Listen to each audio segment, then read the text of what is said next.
এয়া যোৱাকালি আমি দৃশ্য দেখুৱাইছিলোঁ। আজি পুনৰবাৰ মুখ্যমন্ত্ৰীগৰাকী এয়া গাড়ীৰ ওপৰ ভাগত উঠি লৈছে আৰু সেইদৰে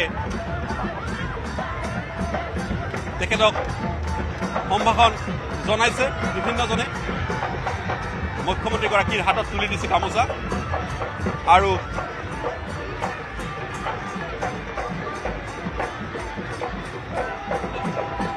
এয়া বিভিন্ন জাতি জনগোষ্ঠীৰ কৃষ্টি সংস্কৃতিৰে পৰিপূৰ্ণ এয়া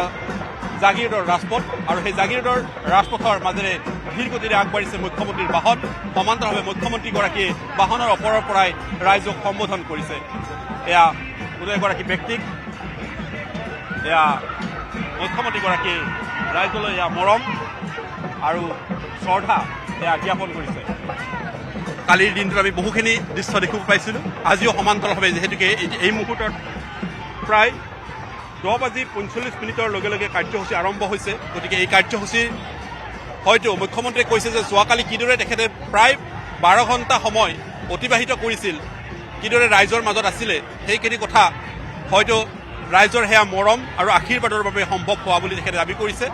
আৰু আজিও হয়তো সেয়াই হ'ব বুলি মুখ্যমন্ত্ৰীগৰাকী কৈছে। কাৰণ আজিও 5টা সমষ্টি জাগিৰোড, মৰিগাঁও, ৰহা,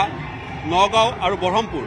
এই 5টা সমষ্টিৰে আগবাঢ়িব কাৰ্যসূচী আৰু এই মুহূৰ্তত জাগিৰোডৰ পৰা মৰিগাঁও অভিমুখে আগবাঢ়িছে ধীৰ গতিত মুখ্যমন্ত্ৰীৰ বাহন আৰু এইদৰে উৎসুকতাৰে অধিক সময় অতিবাহিত যিসকল ভাৰতীয় জনতা পাৰ্টীৰ কৰ্ম কাৰ্যকৰ্তা বা অন্যান্য যিসকল লোকে সমবেত হৈছিল, এই সমবেত হোৱা সেইসকল লোকৰ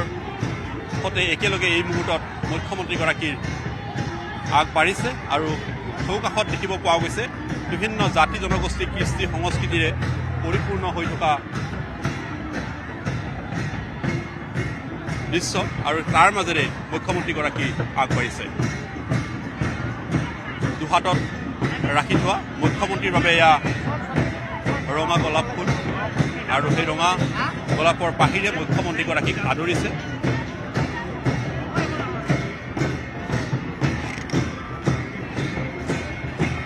প্ৰথম কাৰ্যসূচীত 35টা বিধানসভা সমষ্টিৰ যি লক্ষ্য, সেই লক্ষ্য সম্পূৰ্ণ কৰিব 9 মাৰ্চত আৰু 9 মাৰ্চৰ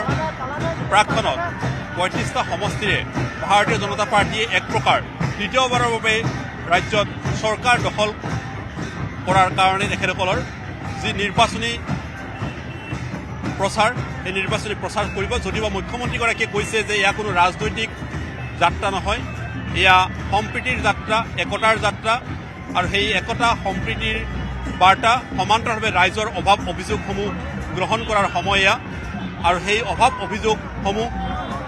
পোনপটীয়াভাৱে মুখ্যমন্ত্ৰীগৰাকীৰ ৰাইজৰ পৰা ল'ব আৰু এয়া আমি পথৰ দুই কাষৰ দৃশ্য সমান্তৰালভাৱে দেখুৱাইছোঁ যিসমূহ ঘৰৰ 2-3 তলাত থকা যিসকল লোক, সেইসকল লোকেও এই মুহূৰ্তত সেই স্থানৰ পৰা মুখ্যমন্ত্ৰীগৰাকীক চাইছে, মুখ্যমন্ত্ৰীক সম্বোধন জনাইছে।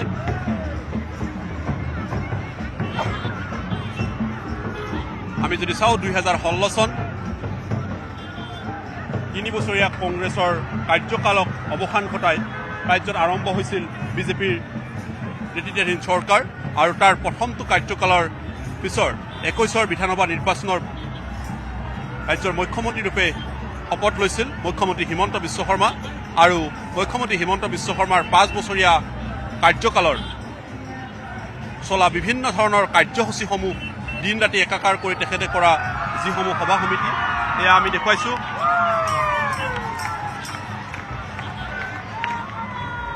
জাগিৰোডৰ ৰাজপথত এইদৰে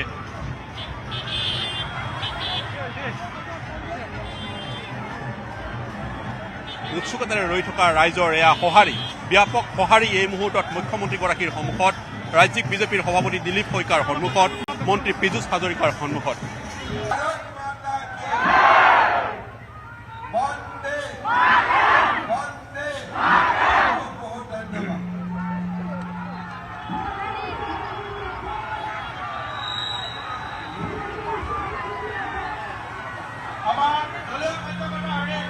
এয়া এইদৰে দেখিবলৈ পোৱা গৈছে মুখ্যমন্ত্ৰীগৰাকীয়ে জাগিৰোডবাসীক সম্বোধন কৰিলে গাড়ীৰ ওপৰৰ পৰাই মুখ্যমন্ত্ৰীগৰাকীয়ে হাজাৰ হাজাৰ লোকৰ উপস্থিতিত মুখ্যমন্ত্ৰীগৰাকীক এই মুহূৰ্তত সম্বোধন কৰিছে এয়া আমি দৃশ্য দেখুৱাইছোঁ আৰু মুখ্যমন্ত্ৰীগৰাকীয়ে জাগিৰোডবাসীক আশ্বাস দিছে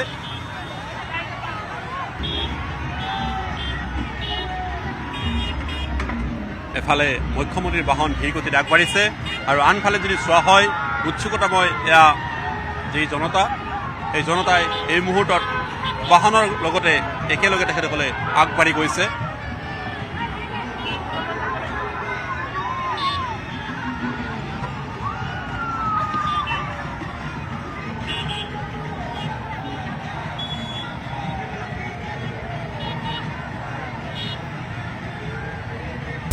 আপুনি বিচৰা বাতৰি পাব কেৱল নিউজ 18 এপত নিউজ 18 এপ ডাউনলোড কৰিবলৈ স্ক্যান কৰক এই QR কোড গুগল প্লে ষ্টৰতো পাব এই নিউজ 18 এপ